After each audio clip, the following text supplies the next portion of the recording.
चलिए, कहाँ चले? चलेंगे अपनी मंजिल की तरफ।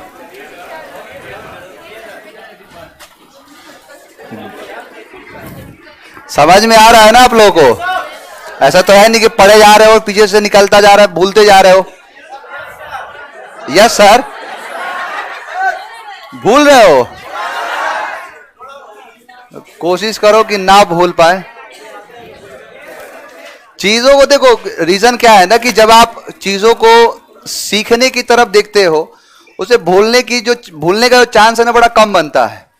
लेकिन जब आप याद करोगे तो भी भूलोगे। और मैं तो ऐसा कुछ कराता ही नहीं कि जो याद करने को बोलूं, चीजों को बोलता हूं कि समझ के चलोगे। और देखो धीरे धीरे क्या होगा ना कि जब आप प्रैक्टिस करोगे, जैसे अलग अलग टाइम पर हमने नाउन पढ़ा, प्रोनाउन पढ़ा, आर्टिकल पढ़ा, टेंस पढ़ा, लेकिन जब प्रैक्टिस करोगे तो एक ही बार में पूरा का पूरा रिकॉल हो जाएगा। यानी वो सारी चीजें एक ही साथ याद होती चली जाएंगी। चलिए स्टार्ट करते हैं। देखो इडियम्स एंड फ्रेजेस के बारे में बात करते हैं। इडियम्स एंड फ्रेज चल रहा है हमारा, तो हो चुका था।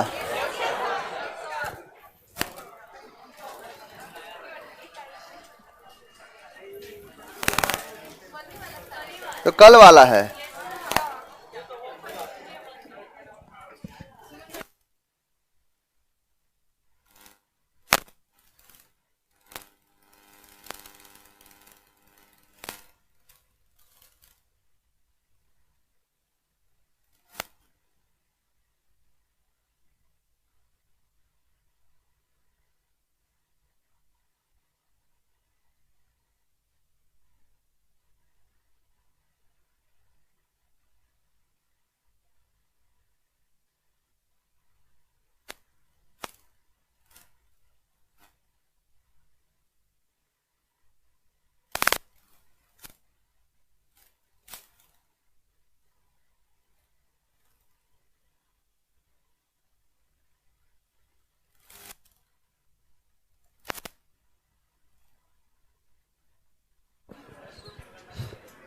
हाँ बिल्कुल होगा धीरे धीरे। क्वेश्चन टैग, बाकी चीजें नॉन, हाँ ये वाला है, नॉन ग्रामेटिकल पोर्शन भी होगा धीरे धीरे, परेशान नहीं होना।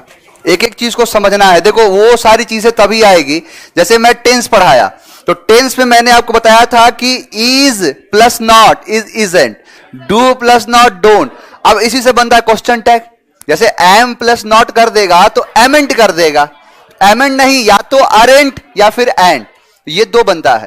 तो इसी को कहते हैं क्वेश्चन टैग। क्वेश्चन टैग तो एक बार 1 घंटे क्लास में लड़का तूफान मचाने लगता है क्वेश्चन टैग में। चलिए कोई बात नहीं, चलो पहला वर्ड ध्यान से देखो। यहां पर है पेंडोरास बॉक्स। पेंडोरास बॉक्स का मतलब होता है समस्या पैदा करने वाली चीज, यानी वो चीज जिसकी वजह से समस्या होने लगता है, उसे कहते हैं पेंडोरास बॉक्स। देखो इसका नाम पेंडोरास बॉक्स इसलिए पड़ा क्योंकि कहते हैं कि जैसे भगवान ने क्या किया, ईश्वर ने, कि सारे यानी दुनिया की जितनी भी दुख, समस्या, परेशानी, जितनी सारी चीजें थी, उसको एक बॉक्स में बंद करके और एक पेंडोरा नाम की लड़की को दे दिया। अब उसको देने के बाद कहा कि कुछ भी हो जाए, कुछ भी हो जाए, इसको खोलना मत। लेकिन एक चीज होता है, इंसान की एक फितरत होती है। जब तुम लोग देखो, पीछे मत देखना, जितने लोग देख रहे हो, अगर मैंने ऐसा कहा तो तुम लोग का ध्यान पीछे जाएगा। ये मनोवैज्ञानिक चीजें हैं, साइकोलॉजी कहा जाता है। जिस चीज के लिए मना करो वही चीज करने की इच्छा होती है। अब उसको कहा गया था कि तुम इसको खोलना नहीं, अब बार बार मन कर रहा था इसको खोल दिया जाए, इसको खोल दिया जाए, और एक ऐसा टाइम है जिसको खोल दिया। अब खोलने की वजह से इसमें जितने सारे प्रॉब्लम्स थे वो सब बाहर निकल गए। तो कहते हैं कि जो भी हमारी इस दुनिया में जो भी समस्याएं हैं, परेशानियां हैं, उसका कारण सिर्फ यही है, पेंडोरा बॉक्स का खोलना। यानी पेंडोरा ने जो बॉक्स को खोला है, इसीलिए पेंडोरास बॉक्स का मतलब यह पड़ गया कि समस्या पैदा करने वाली चीज, the prolific source of trouble, यानी जो एक रीजन है, जो कॉज है ट्रबल का, उसे कहते हैं पेंडोरास बॉक्स। अब उससे यह बना है, याद रहेगा। नेक्स्ट देखो, नेक्स्ट कहते हैं make a hole in still water.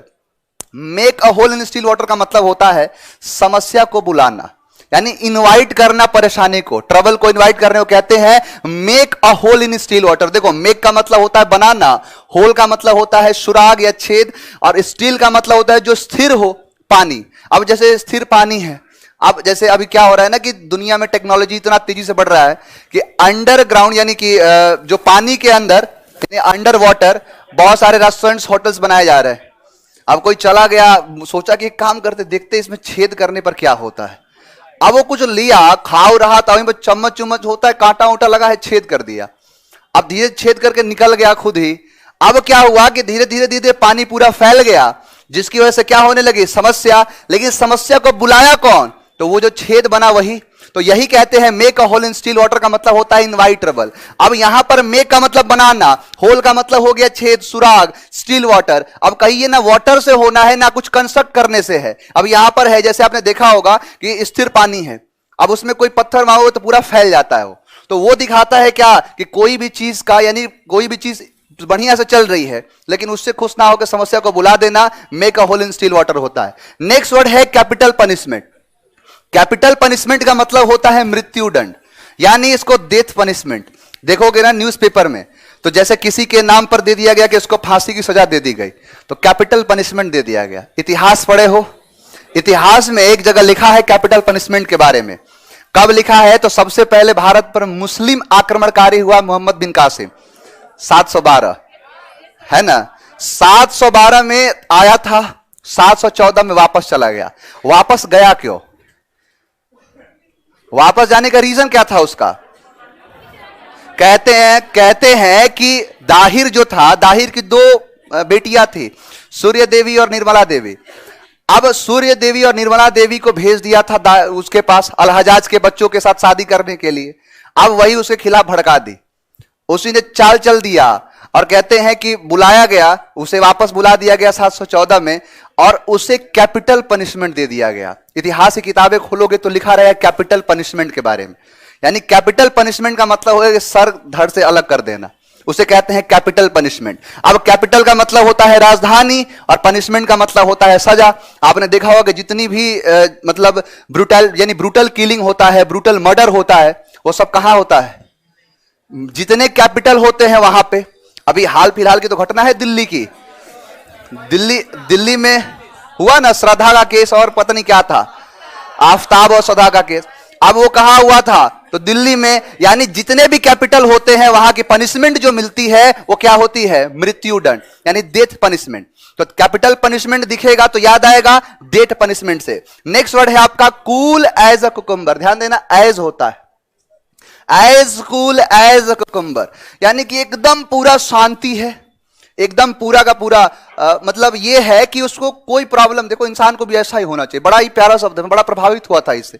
ये जो वर्ड है, कहते हैं कि एक श्लोक है, श्लोक अध्याय 2 श्लोक 56, दुखेश्वनु दुग्ध मनः सुखेश्वनु विगत स्प्रा वितराग भय क्रोधता स्थित धीर मुनि रुच्यते। यानी इसका मतलब यह है कि चाहे दुख हो चाहे सुख हो, एक जो धीर पुरुष होता है वो दुख में ज्यादा रोता नहीं है और सुख में ज्यादा उछलता नहीं है। तो इंसान को चाहे उसके जीवन में सुख आए चाहे उसको दुख आए, दोनों को एक समान रहना चाहिए, क्योंकि दुख अगर आया है तो वो भी चला जाएगा और सुख आया है तो वो भी चला जाएगा। तो यही चीज दिखाता है कि as cool as a cucumber, यानी कि एज कूल एज यानी जैसा ठंडा, कैसा, कुकुम्बर के जैसा। तो यानी दिमाग से ठंडा और स्थिर, नॉट नर्वस एंड इमोशनल। अब ये नहीं कि कुछ हो गया तो नर्वस हो गया और ज्यादा आ गया, मान के चलो पैसा ज्यादा आ गया तो बहुत ज्यादा ऐसा वो इमोशनल हो गया कि जिसको देखो पैसे खैरात में बांटे जा रहा है। इसी को कहते हैं कि जब आपके जीवन में दुख आए तो बराबर रिएक्ट करो और सुख आए तो भी बराबर रिएक्ट करो। अब दुख में रोता ज्यादा है, सुख में चिल्लाता ज्यादा है। तो यही है as cool as a cucumber, यानी दिमाग से ठंडा एवं स्थिर। एम एस धोनी, ये समझ लो। नेक्स्ट वर्ड है hammer and tongues. Hammer and tongues का मतलब होता है मेहनत करना, टू हार्ड वर्क, यानी जो कठिन परिश्रम हो जाए उसको कहते हैं हैमर एंड टंग्स। देखो हैमर का मतलब क्या होता है, हथौड़ा, और टंग्स का मतलब होता है चिमटा। जैसे टंग्स बताया था इस प्रकार का भी, या फिर ऐसा वाला भी होता है, इसे भी कहते हैं चिमटा। ये तो रहा। तो इसी जैसे ये काम आपने देखा होगा कि हैमर और टंग्स वाला काम, कि हैमर से एक पकड़ा रहता है, जैसे यहां पर हैमर से पकड़ा है, दूसरा एक चिमटा से पकड़ा है और दूसरा हथौड़ा मार रहा है, तो उसे ही कहते हैं हैमर एंड टंग्स, यानी हैमर से काम करना और चिमटे से काम करना एक मेहनत करने का निशानी है, टू हार्ड वर्क है, हैमर एंड टंग्स कहलाता है। यहां पर है by putting two and two together, ध्यान देना, बहुत ही अच्छा शब्द है ये, by putting two and two together, यानी कि दो और दो को एक साथ रख देना। अब दो और दो को एक साथ रखने का मतलब है to deduce from given fact, सबूतों के आधार या ऊपर निष्कर्ष पर पहुंचना। जैसे कोई भी सबूत मिला और उसके आधार पर आपने कंक्लूजन पहुंच गए या फिर आपने वर्डिक्ट दे दिया, उसे ही कहते हैं by putting two and two together, यानी दो यहां से लिया और दो यहां से लिया, दोनों को मिला के एक पूरा का पूरा कोई स्क्रिप्ट तैयार किया जिसकी वजह से फैसला सुना दिया। इसी को कहते हैं। अब देखो, आप कभी सोच भी सकते हो, मान के चलो अगर नहीं पढ़े होते और एग्जाम में पूछ देता कि by putting and two together, by putting two and two together, यानी दो और दो को एक साथ रख देना, कभी फैक्ट ही नहीं निकलेगा कि किसी सबूतों के आधार पर, कोई दिया ही नहीं है, ना कोई प्रूफ दिया, ना कोई वर्डिक्ट दिया, सीधा क्या जोड़ दिया कि दो और दो को एक साथ कर देना, एक साथ रख देना। तो यह दिखाता है कि आप, जैसे पुलिस का क्या काम करती है, यही सब, दो सबूत यहां से उठाएगी, दो सबूत वहां से, और दोनों को एक साथ जोड़ के और उसके बाद फैसला सुना दी। ऐसा हुआ था। जब जब जब भी कहीं, एक बात बताओ कि अभी जैसे केस बहुत सारे आते हैं, आपने देखा होगा कि उसके आधार पर ही बताया जाता है कि ऐसा हुआ, यहां से कुछ हाथ यहां से मिला, पैर वहां से मिला, दोनों को जोड़ के बता दिया। हां, तो वही जोड़ के बता देने को कहते हैं by putting two and two together. देखो, fed up with, fed up with का मतलब होता है तंग आना, फेड अप विथ का मतलब होता है डिसगस्ट विथ समथिंग, यानी किसी भी चीज से उब जाना, यानी किसी भी चीज से उब जाने का मतलब है कि तंग आ जाना। जैसे नहीं होता है कि पति और पत्नी में दिन भर झगड़ा ही हो रहा है, अब पति परेशान, करे तो करे क्या, तो बोला कि तुमसे उब गया हूं मैं, तो बोलेगा I am fed up with you, मैं तुमसे उब चुका हूं। ये बहुत ही प्यारा शब्द है, इसको यूज करते हैं स्पोकन के टर्म में, आप किसी भी चीज से यूज करो। I am fed up with this government, मैं सरकार से उब गया हूं। I am fed up with you, मैं तुमसे उब गया हूं। I am fed up with my study, मैं अपने स्टडी से उब गया हूं। अब ये इस्तेमाल करते हैं। तो फेड अप विथ का मतलब क्या होता है, तंग करना। अब देखो यहां पर है फेड, फेड को याद कर लो फाड़ से। अब कहीं भी लड़ाई हो रहा है दोनों लोगों में, पति पत्नी की बात कर रहा था, अब उसमें क्या हुआ कि जब भी पति कुछ बोले, पत्नी उसको अपना मैरिज सर्टिफिकेट दिखा, देखो कुछ नहीं कर सकते, मेरे पास प्रमाण है।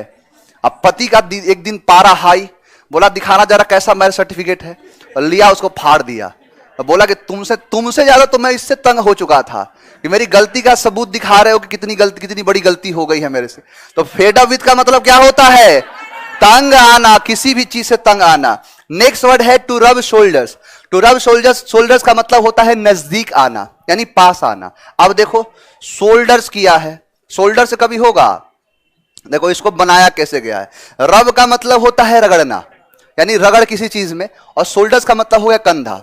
अब जैसे मान के चलो कि कोई पीछे से आ रहा हो और मैं इधर जा रहा हूं, जैसे हमारे शोल्डर आपस में टच होंगे, उसका एक रिजल्ट निकलेगा, जो ये रिजल्ट बताएगा कि लोग क्या हो चुके हैं, नजदीक आ चुके हैं।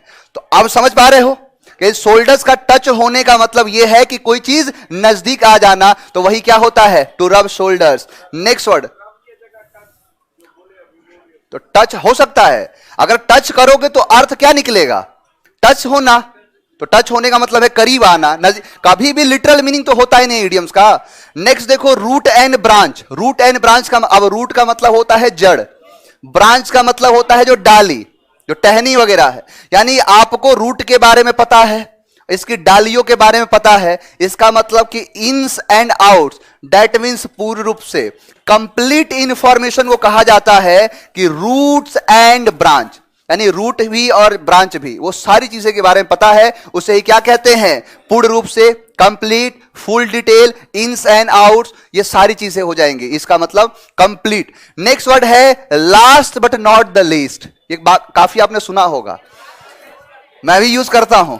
Last but not the least का मतलब होता है, देखना, लास्ट इन ऑर्डर, यानी क्रम में last, but not last in importance, लेकिन इंपॉर्टेंट में लास्ट नहीं। जैसे ये भी जो क्वेश्चन है, ये मैं कह सकता हूं कि ये क्वेश्चन, इसका तो मीनिंग ही है, लेकिन ये भी लास्ट क्वेश्चन है अपना। तो क्या इस जो आज का जो इडियम एंड फ्रेज का जो भी हमारा स्लाइड रहा, इस स्लाइड में सबसे लास्ट है, लेकिन क्या कम से कम ये है, यानी लिस्ट तो है नहीं, यानी ये दिखाता है कि जो ऑर्डर आप यूज कर रहे हो, ऑर्डर का मतलब होता है क्रम। देखो ऑर्डर के 3 मीनिंग होते हैं। एक ऑर्डर का मतलब होता है क्रम, जैसे ऑर्डर में बैठे हुए हैं तो ये क्रम में बैठे हुए हैं। दूसरा ऑर्डर का मतलब होता है आदेश देना, लेकिन ऑर्डर के साथ एस लगा दोगे, ऑर्डर्स का मतलब हो जाएगा आदेश। लोग जाते हैं कहीं पर खाना उना खाने तो बोलते हैं कि वेटर मेरा ऑर्डर ले लो, तो ऑर्डर नहीं ऑर्डर्स, ऑर्डर्स ले लो। एक बार एक लड़का था ऐसे ही बता रहा था कि कहीं जा रहा था तो पुलिस पकड़ ली उसको, गाड़ी पे बैठा हुआ था। तो अब तो वो मान लिया था, गाड़ी सब कुछ था, हेलमेट नहीं यूज किया था, तो मान लिया था कि पुलिस चालान तो करेगी ही, पैसा तो लेगी ही। पुलिस ने बोला पेपर लाओ, तो पुलिस के पास गया, बोला पेपर नहीं पेपर्स। अब भड़क गया वो, बोला कि ज्यादा स्मार्ट बन रहा है, बहुत ज्यादा स्मार्ट। स्मार्ट क्या, हेलमेट का चालान पता है 500 रुपए फाइन मारेगा, उससे बढ़िया है कि थोड़ा सा मजा ले लिया जाए, याद रहेगा। तो मेरे से मतलब मिलने आया था तो बता रहा था कि सर एक बार ऐसे ही मैं, होता क्या है ना बेसिकली कि जो पढ़ते हैं आप लोगों में भी से बहुत सारे ऐसे क्रांतिकारी है, पर ऑनलाइन में तो पूछो मत, ऐसे ऐसे हैं कि यहां पढ़ते हैं और जब मौका मिले उसकी प्रैक्टिस शुरू, जब मिला प्रैक्टिस शुरू। जैसे लिटिल वाला कॉन्सेप्ट बताया था, लिटिल पढ़ाया हूं ना, लिटिल लिटिल लिटिल पढ़ा दिया। अब जब देखो तब मेरे से तो मुझे तो समझ में आ जाता है, एनडीए में पढ़ रहे थे, एनडीए में पढ़ाया।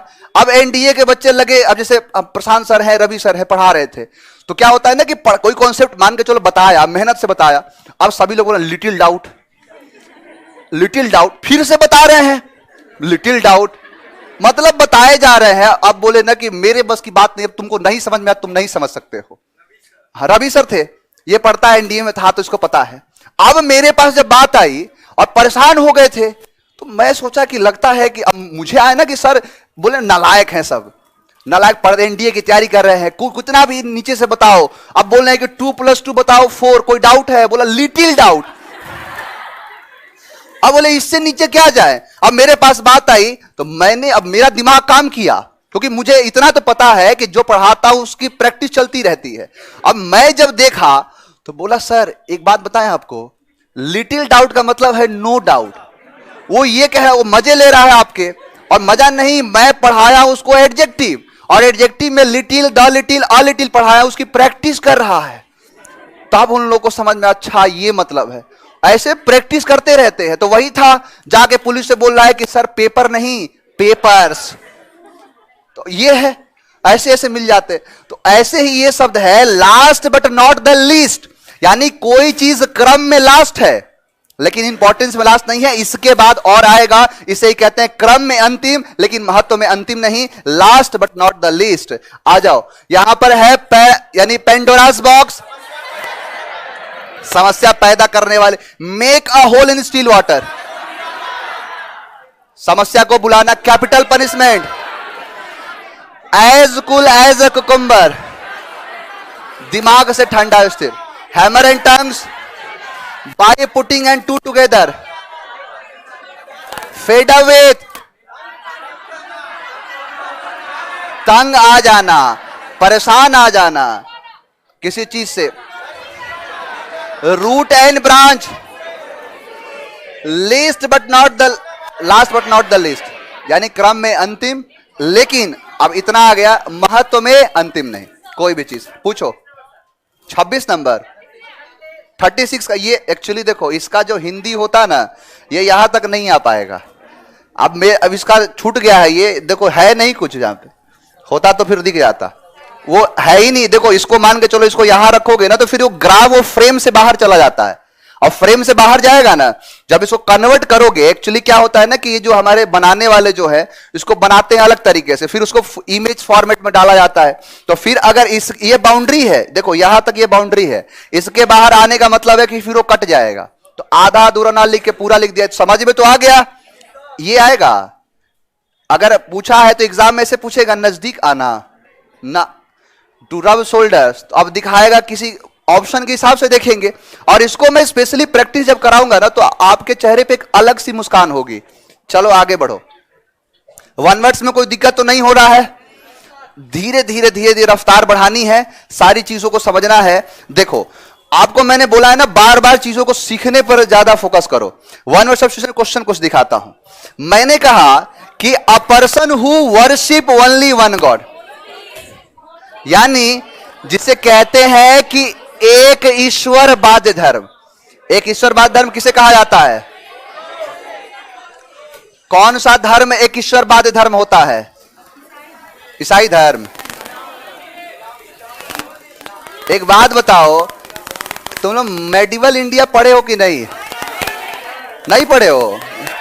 मेडिवल इंडिया की शुरुआत ही होती है इस्लाम से, क्योंकि उसमें उस टाइम पर आने वाले जितने भी बाहर आक्रमणकारी होंगे मुस्लिम, और इसीलिए मुस्लिम के बारे में पढ़ना पड़ेगा, क्योंकि जब तक आप उसके बारे में नहीं जानोगे आपको समझ ही में नहीं आया कि कौन क्यों आया, कौन है शिया मुस्लिम, कौन है सुन्नी मुस्लिम, कौन है सूफी मुस्लिम।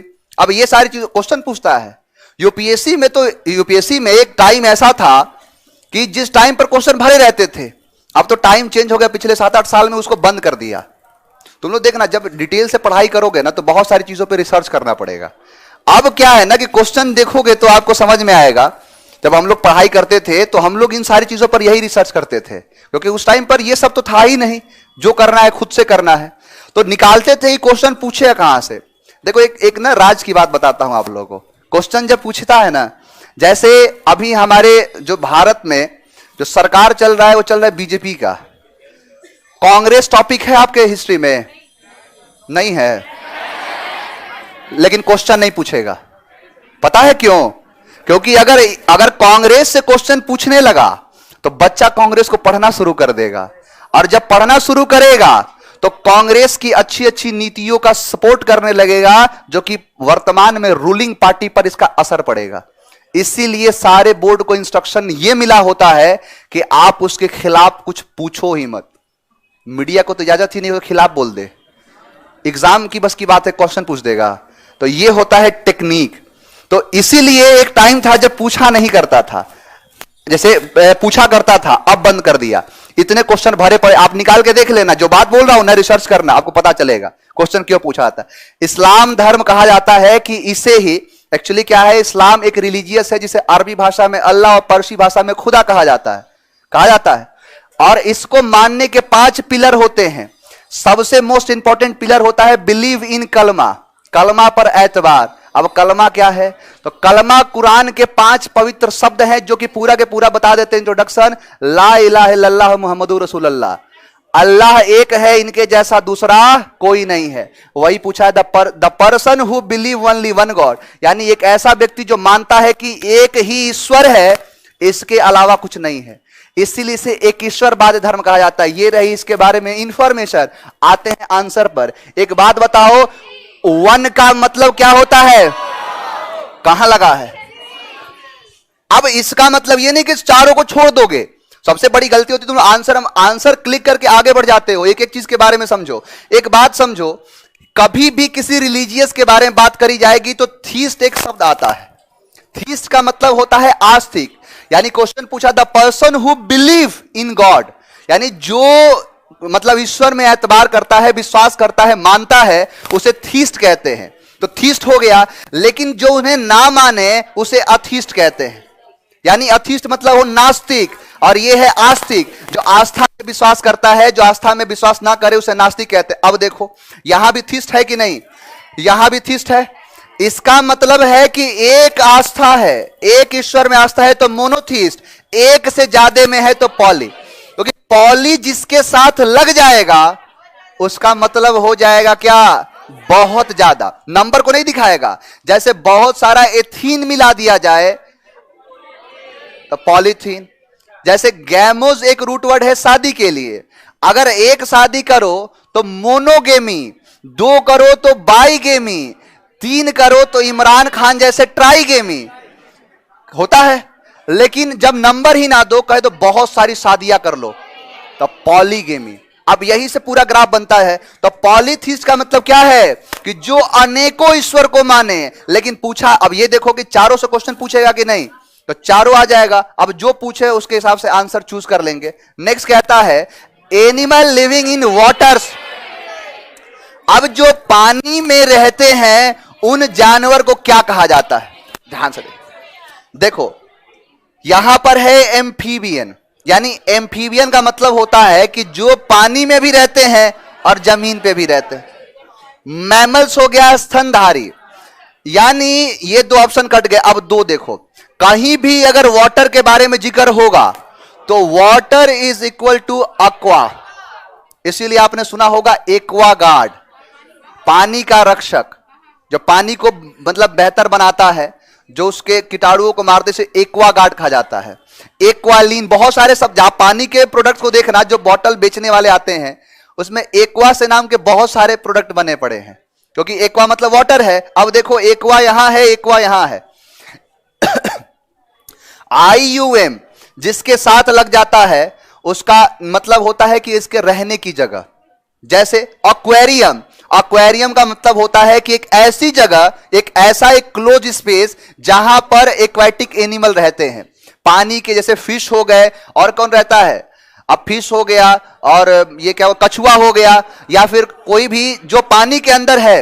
अब बोलोगे पानी के अंदर तो घड़ियाल भी रहता, तो घड़ियाल को डाल दो, वो भी क्या, उसको भी रहने की जगह एक्वेरियम ही कहोगे। अब ये नहीं है कि उसका दूसरा मतलब हो जाएगा।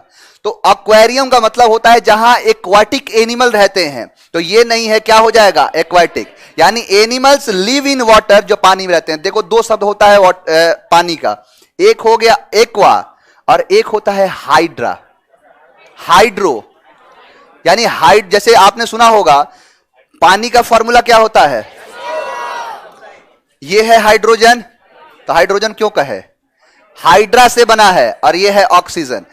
आप देख लो कि जैसे किसी के अंदर पानी की कमी हो जाती है तो क्या कहते हैं, तो डी का मतलब होता है कमी, और हाइड्रा मतलब वाटर, तो डिहाइड्रेशन।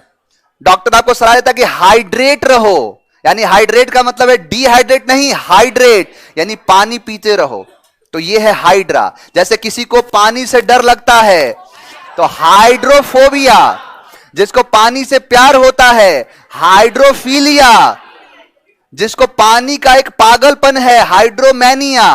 अब ये सारे शब्द को सब में क्या आ रहा है, तो हाइड्रो, हाइड्रो, हाइड्रा, यानी ये दिखाता है हमेशा किसके लिए, तो जो उसके साथ लगा दो, हाइड्रो मतलब तो वाटर होगा, फोबिया मतलब डर, फीलिया मतलब प्यार, मैनिया का मतलब पागलपन, तो ये दिखा देता है। तो एक्वा मतलब भी वाटर, हाइड्रो मतलब वाटर। यहां आ जाओ, अ वुमेन यानी एक औरत, हुज हस्बैंड इज डाइड, यानी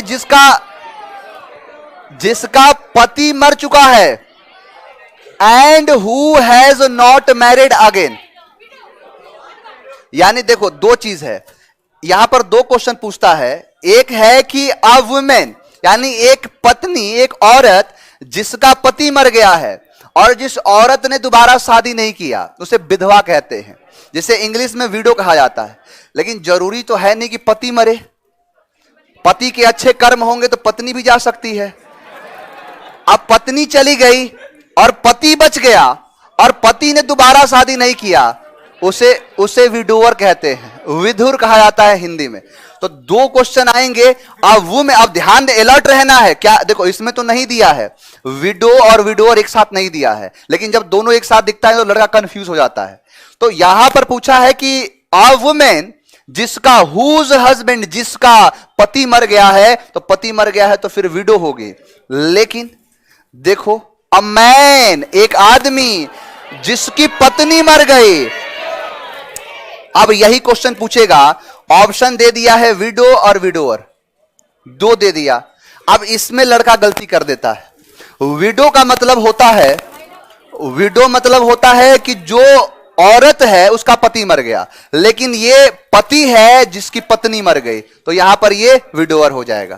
क्लियर। देखो सेलिब्रेट का मतलब होता है ब्रह्मचारी, जो शादी नहीं किया है तो सेलिब्रेट कहते हैं, और मैरिड मतलब पता है, जिसकी जिंदगी बर्बाद हो चुकी है उसे कहेंगे मैरिड। आगे बढ़ जाओ, नेक्स्ट कहता है a group of people assembled for religious worship, यानी जो पूजा पाठ करने के लिए एक ग्रुप जमा हुआ है उसको क्या कहेंगे। अब ध्यान देना, यहां क्या है, अ ग्रुप यानी एक झुंड है, ये भी झुंड का नाम है, ये भी है, ये भी है, ये भी है। देख रहे हो कितना क्लोज पूछा है। अब ये काफी क्लोज है, अब समझो एक एक चीज को।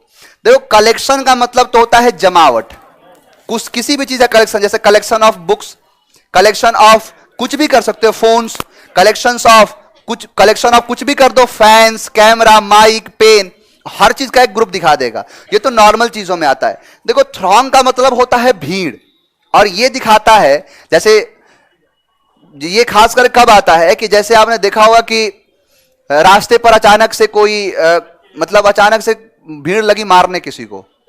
अब जैसे क्या होता है ना कि कोई पिट रहा है, शरीर से ठीक ठाक है, दो चार मार रहा है, और वहीं से तुम लोग गुजरोगे, जो कौन है, जरा हम भी हाथ साफ कर लेते हैं, जाके दो लगा दिए और खड़ा होकर चुपचाप देख रहा है, फिर उसको भी बोलेगा तुम भी लगा लो, वो भी लगा लेगा। ऐसे करते करते जो भीड़ जमा हो जाती है, उस भीड़ को क्या कहते हैं? थ्रॉन्ग। यानी वो ऐसी भीड़ है जो अचानक से जमा हो जाए किसी चीज, मतलब एट अ टाइम, उसे कहते हैं थ्रॉन्ग। देखो मॉब का मतलब होता है एक ऐसी भीड़ जिसका इंटेंशन गलत है। जैसे प्रोटेस्ट होता है, जैसे प्रोटेस्ट बहुत सारे, जैसे अग्निवीर का प्रोटेस्ट हुआ था तो ट्रेनों को जला दिया गया, दुकानों को बर्बाद कर दिया गया। यानी एक देखो ये है। दूसरा एक जैसे क्या हुआ था कि खालिस्तान में मतलब निकल के आए थे, खालिस्तान का मांग कर रहे थे, जहां एसेसिनेशन हुआ था ना, तो वहां के भीड़ जो निकली है उसका इरादा बड़ा गलत है। माओवादी सुना होगा आपने, जैसे माओवादी निकलते हैं, माओ एक्चुअली आया है चाइना से। चाइना में एक रहते थे जो एक पॉलिटिकल लीडर था, माओ सेतुंग, तो उसी के द्वारा जन्मे गए आतंकवादी को माओवादी कहा दिया गया। तो मॉब का मतलब होता है भीड़, कांग्रीगेशन ऑफ पीपल होता है। यानी जो रिलीजियस वर्कशॉप नहीं, वर्कशिप, जो पूजा पाठ करने के लिए, एक धार्मिक पूजा पाठ करने के लिए जो व्यक्ति, बहुत सारे जमावट है, जैसे कांवरिया लोग हो गए, सावन के महीने में होता है ना, देवघर में, या फिर जो भी एक ऐसा त्योहार आता है जैसे नवरात्रि में, तो वो पूरा क्या है कि वहां पर लोग अब ऐसा नहीं वहां बम ब्लास्ट करने के लिए जमा हुए हैं, वो हुए हैं रिलीजियस काम के लिए, धार्मिक चीजों के लिए। नेक्स्ट देखो, one who walks in sleep. अब यहां आंसर नहीं देना है, समझना है। पहले देखो दो चीज, वन हु का मतलब क्या होता है? अ पर्सन, उसके लिए एक शब्द आता है IST, बताया हूं ना, IST द पर्सन। जैसे मैंने कहा कि जो शादी से नफरत करे उसको कहते हैं मिसो, जो नफरत कर रहा है उसको मिसोगैमिस्ट कहेंगे, लेकिन शादी से नफरत करने की प्रथा मिसोगैमी कहा जाता है। जो औरतों से नफरत करे उसे कहेंगे जो पर्सन है तो कह देंगे मिसोजिनिस्ट, लेकिन मिसोजिनी का मतलब हो जाएगा वो व्यवस्था, वो प्रथा जहां पर नफरत की जाती है। तो IST का मतलब हो जाता है पर्सन। सिर्फ एकमात्र इसकी वजह से आप आंसर कर दोगे, सिर्फ एक। देखिए, यानी आपको यह देखना है कि वन हु, एक व्यक्ति, तो IST लगा होगा, इसमें है, इसमें है, इसमें नहीं है, तो इसका मतलब आंसर ये होगा, लेकिन पूरा बताना है। वॉक का मतलब होता है चलना, और वॉक के लिए वोकैबुलरी में एक वर्ड है एम्बुल। एम्बुल का मतलब होता है वॉक करना।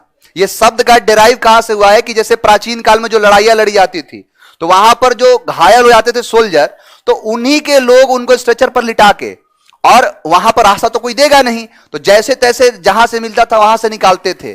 तो वहीं से एक शब्द का जन्म हुआ एम्बुल। इसमें आया था AM, जो दोस्त होते हैं वही ऐसा काम करेंगे, इसीलिए शब्द को लिया गया एम्बुल, और उसी शब्द का इस्तेमाल करते हुए एक गाड़ी बनाई गई जिसका नाम था एम्बुलेंस। और एम्बुल का मतलब होता है वॉक करना। चलो, वॉक का मतलब क्या हो गया? एम्बुल। स्लीप के लिए वर्ड आता है सोम्न। सोम्न का मतलब होता है सोना।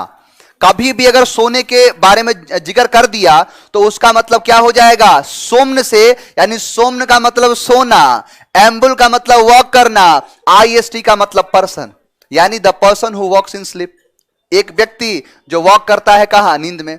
अब इसी में थोड़ा सा क्वेश्चन घुमाएगा, क्या कर देगा? One who talks in sleep, जो नींद में बोलता है। तो सोम्न मतलब सोना, लोका का मतलब होता है बोलना, जो ज्यादा बोलता है उसे लोकेशियस कहते हैं, जो टॉकटिव होता है लोकेशियस कहा जाता है। तो इसीलिए सोम्न मतलब सोना, लोका मतलब बोलना, तो सोमनी लोक्विस्ट, यानी सोमनी लोक्विस्ट का मतलब होता है कि जो बोले। जिसे नींद ना आए उसे कहते हैं इनसोम्निया, नींद ना आने की बीमारी।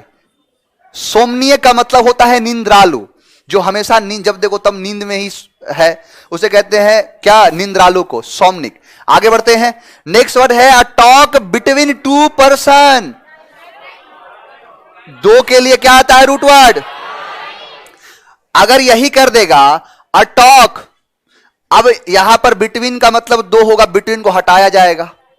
अ टॉक टू वन सेल्फ, खुद से बात करना, यानी अकेले है तो मोनो का मतलब एक, लॉक मतलब बोलना, अभी बोला ना, लोका एक रूट वर्ड है बोलने के लिए, तो इसीलिए डाई का मतलब दो और लॉक का मतलब होता है बोलना। जहां पर दो लोगों के बीच में बातचीत होती है उसे डायलॉग कहते हैं। जैसे मूवीज वगैरह में डायलॉग नहीं होता है, तो इधर से एक बोलेगा तो उधर से वो एक इधर से बोला, इधर से, मैं तेरा खून पी जाऊंगा, मैं तेरा नामो निशान मिटा दूंगा, मुझसे दोस्ती कर ले, दुश्मनों से दोस्ती पसंद नहीं। तो ये क्या हो रहा है? डायलॉग हो रहा है, एक बोल रहा है दूसरा सुन रहा है, एक बोल रहा है दूसरा सुन रहा है, इसीलिए डाई कहते हैं। देखो डाई एक रूट वर्ड ही है, जैसे आपने सुना होगा डायलीमा, सुने हो? डायलीमा का मतलब होता है दो विधा, यानी जब आप दो विधाओं में सोचने लगते हो कि एक रास्ता इधर है एक रास्ता इधर है, इधर जाए कि इधर जाए, यानी विधाएं कितनी? दो, इसीलिए कहते हैं दो विधा, जो कहलाता है डायलीमा। अब डाई का प्रभाव है यहां पे, तो डायलॉग का मतलब क्या हो जाएगा? डायलॉग का मतलब हो जाएगा दो पर्सन के बीच। अगर ट्राई लॉक कर दिया तो, क्वाड लॉक कर दिया तो, समझ में आ रहा है ना? सेंट लॉक कर दिया तो, डेका लॉक कर दू तो, ऐसे ही फॉर्मेशन होता है वन वर्ड्स का। नेक्स्ट देखो, a place where birds are kept. देखो अब ध्यान दो, चार के चार शब्द हैं। ये होता है हाउस, जहां पर लोग रहते। हाउस का मतलब एक घर होगा सबके लिए, लेकिन ये हम बचपन से पढ़ते थे कि पक्षियों के लिए भी घर होता है, तो क्या उस घर को हाउस कह दे? नहीं कहें। ये घर ऐसा है जहां पर लोग रहते हैं। अब देखो तीन शब्द हैं, अभी कराया था एक्वा। एक्वा मतलब वाटर, जहां पर वाटर में रहने वाले जीव रहे उसे एक्वेरियम कहेंगे। अब दो शब्द है, अवियरी और अपियरी। अवियरी का मतलब होता है जहां पर पक्षियों को रखा जाए। इसीलिए आप देखो कभी चिड़ियाघर में जाना, यहां भी पटना में तो है ही चिड़ियाघर, किधर है? इधर, मुझे नहीं पता, जहां भी कहीं हो, जहां भी कहीं हो। तो एक मेरे से एक यहीं पे रहते हैं दोस्त मिले थे, तो मैं पूछा उनसे ना कि चिड़िया उड़िया घर है यहाँ पे? तो बोला कि हाँ चिड़ियाघर तो है, तुम जाना नहीं वहां पे। तो बोला क्यों? तो नहीं है चिड़िया। उसका कहना यह था कि मैं 1 साल पहले गया था तो एक वहां पर तेंदुआ सो रहा था, और 1 साल के बाद गया फिर भी वो वहीं पर सो रहा था। इसका मतलब था कि वहां पर कुछ है नहीं खास। लेकिन आप ध्यान देना कि जहां भी कहीं अवियरी दिख गया, इसका मतलब वो पक्षियों के बारे में बात कर रहे हैं जहां पर पाला जाता है। एवी एक रूट वर्ड ही है, किसके लिए? पक्षी के लिए। इसीलिए जो एयरफोर्स वाले लोग होते हैं उनके लिए एक डिपार्टमेंट होता है जिसे एविएशन डिपार्टमेंट कहा जाता है। यानी एविएशन डिपार्टमेंट, जैसे पक्षियों की तरह जहाज भी उड़ान भरती है, तो वैसे उनको एविएट्री कहा जाता है, एविएशन डिपार्टमेंट कहा जाता है। और अवियरी का मतलब क्या होता है? A place where birds are kept. इसके बारे में इंफॉर्मेशन दिया, एक मूवी आई थी रोबोट 2.0, उसमें दिखाया था, पूरा इसी पर बेस्ड था। इसमें दिखाया कैसे काम करता है। लेकिन अपियरी का मतलब क्या है? जहां पर बीज को रखा जाता है, मधुमक्खियों को। अब ये भी क्वेश्चन पूछ देगा, a place where bees are kept, तो apiary. A place where birds are kept, aviary. A place where man और वुमेन आर केप्ट, हाउस। और यहीं पे वाटर एनिमल, एक्वेरियम। नेक्स्ट देखो, मर्डर ऑफ ए किंग। अब side कहीं दिख गया, हत्या से होगा। अब होमी का मतलब होता है मानव की हत्या, चलो काट दो। फ्रेटरी का मतलब होता है भाई की हत्या। पैरी का मतलब होता है पेरेंट्स की हत्या या फिर रिलेटिव्स की हत्या। अब रिलेटिव का मतलब है जैसे कि मान के चलो कोई रिश्तेदार है, बार बार पूछ रहा है कि तुम्हारा नौकरी नहीं हुआ, क्या करोगे, क्या करो, बर्बाद हो जाओगे। मूड एक दिन खराब हुआ था और गए घर पे, उसका सर काट के लेके चले आए।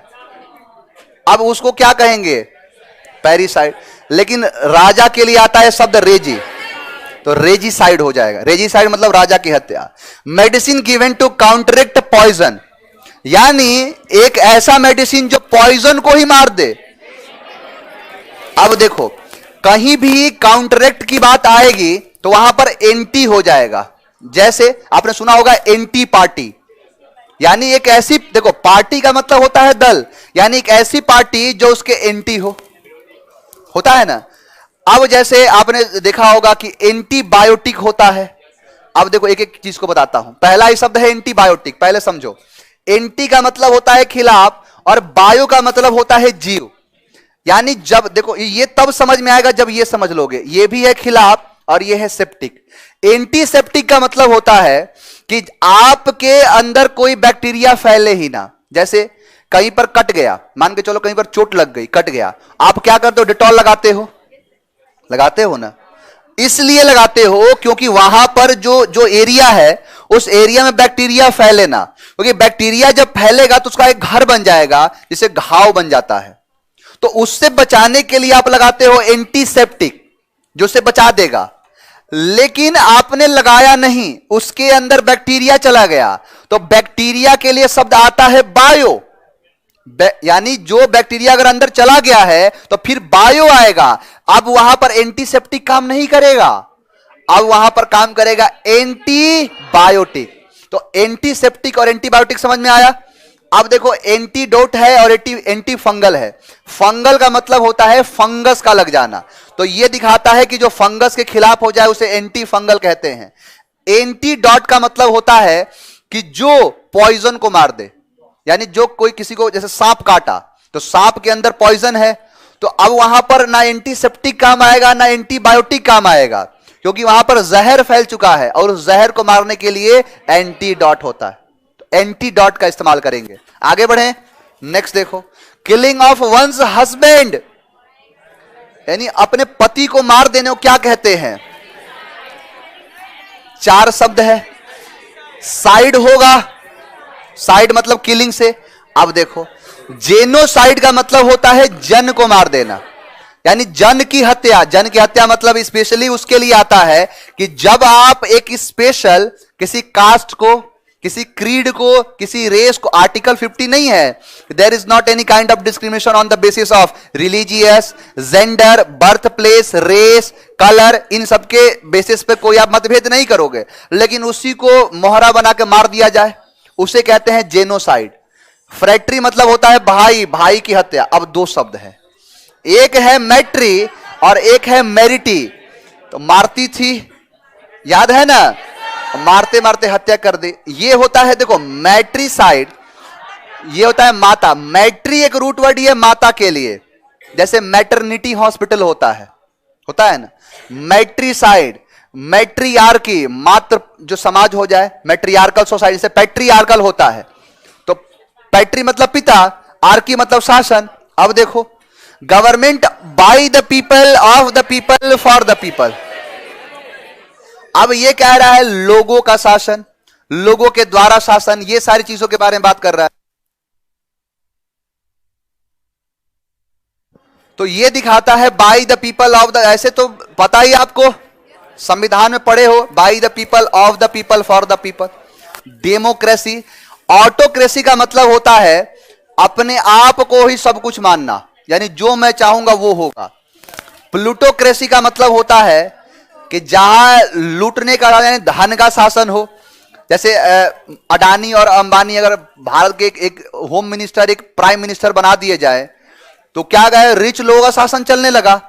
अब भारत से डेमोक्रेसी समाप्त, आ जाएगा प्लूटोक्रेसी। डाई का मतलब क्या होता है? दो, और आर्की मतलब शासन। यानी जैसे हमारे देश में आज भी डायआर्की चलता है, एक स्टेट का एक सेंट्रल का। हम जो टैक्स देते हैं एक स्टेट को देते हैं, एक सेंट्रल को देते हैं, जिससे एक SGST और एक CGST। अभी तो प्रोटेस्ट तो चल रहा है जीएसटी को लेके, तो यही हो जाएगा डायआर्की। प्लूटोक्रेसी का मतलब जो धनी लोग हैं, ऑटो मतलब सेल्फ का शासन। नेक्स्ट वर्ड है आपका वन हु लव्स मैनकाइंड। अब जहां भी लव आएगा फाइल लगा होगा, फिलो शब्द जुड़ा होगा। देखो यहां पर है एंथ्रोप का मतलब होता है मैनकाइंड, फिलैटेलिस्ट का मतलब होता है जो स्टडीज पोस्टल को कलेक्ट करे, उससे प्यार करे, उसे फिलैटेलिस्ट कहते हैं। बिब्लियो का मतलब होता है बुक, जो किताबों का प्रेमी होने के किताबी कीड़ा है। अब कीड़ा या किताबों से इसे प्यार है तो उसे कहते हैं बिब्लियोफाइल। कुछ ना करूं, यहां पर फाइल हटा के मैनिया कर दिया तो किताबों के लिए पागलपन, बिब्लियोमैनिया हो जाएगा। अगर मैं यहां पर फोबिया कर दूं तो किताबों से डर। नहीं होता है बचपन में जब किताब देखते थे तो भूख लग जाती थी, नींद आने लगती थी, तो उसे बिब्लियोफोबिया कहते हैं। क्या है पूछा? मैनकाइंड। अब देखो एंथ्रोप का मतलब होता है मैनकाइंड, अब मैनकाइंड आ गया और यहां भी मैनकाइंड है एंथ्रोप के लिए, लेकिन मीसो का मतलब होता है हेट, यानी हेट नहीं पूछा है, लव पूछा है तो फिलैंथ्रोपिस्ट। अब पर्सन पूछा है तो आईएसटी होगा। नेक्स्ट देखो स्पेशलिस्ट ऑफ हार्ट डिजीज, तो कार्डियक एक रूट वर्ड है हार्ट के लिए, दिल के लिए। जैसे आप जाओगे तो आता है ईसीजी, आता है ना ईसीजी, तो इसका मतलब पता है क्या है? इलेक्ट्रोकार्डियोग्राम। और इसी का जो आता है जैसे इलेक्ट्रोकार्डियोग्राम एक तरीका है टेस्ट करने का, और इसमें आता है इलेक्ट्रोकार्डियक ग्राफ, इसमें ग्राफ बनता है। ईसीजी दो होते हैं, एक होगा जो देगा उसका जो रिजल्ट आएगा उसमें भी ईसीजी रहेगा, लेकिन एक ग्राफ होगा एक ग्राम होगा। यानी कार्डियक एक रूट वर्ड, ये कार्डियल एक शब्द आता है जो फ्रेंडली हो। तो वैसे पूछा था स्पेशलिस्ट ऑफ हार्ट डिजीज, तो कार्डियो एक रूट वर्ड, लॉजिस्ट का मतलब होता है स्पेशलिस्ट, तो कार्डियोलॉजिस्ट, कार्डियोलॉजिस्ट। पैथो का मतलब होता है जांच। गैस्ट्रो क्या हो गया? गैस्ट्रो मतलब हो गया लीवर से संबंधित। जैसे आप देखोगे तो यहां पर हो बहुत सारे डॉक्टर्स लिखे रहते हैं। ऑर्थोपेडिस्ट यानी जो हड्डियों का डॉक्टर हो, यानी जो खास करके जो पैर के हड्डियों का स्पेशलिस्ट है उसको कहते हैं ऑर्थोपेडिस्ट।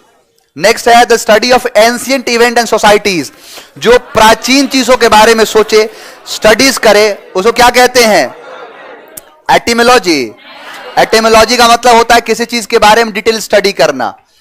आर्कियोलॉजी, आर्कियोलॉजी का मतलब होता है पुरातात्विक स्रोत, यानी पुरातात्विक के बारे में सोचना, क्योंकि आर्केइक एक रूट वर्ड ही किसके लिए है? पुरानी चीजों के लिए। एंथ्रोप का मतलब मैनकाइंड, लॉजी का मतलब स्टडी, यानी कि मैनकाइंड यानी मानव के बारे में स्टडी करना। एंथ्रोपोलॉजी एक सब्जेक्ट आता है। एंटोमोलॉजी का मतलब होता है इंसेक्ट के बारे में स्टडी करना, इसे कहेंगे। कोई डाउट है किसी को? चलिए मिलते हैं।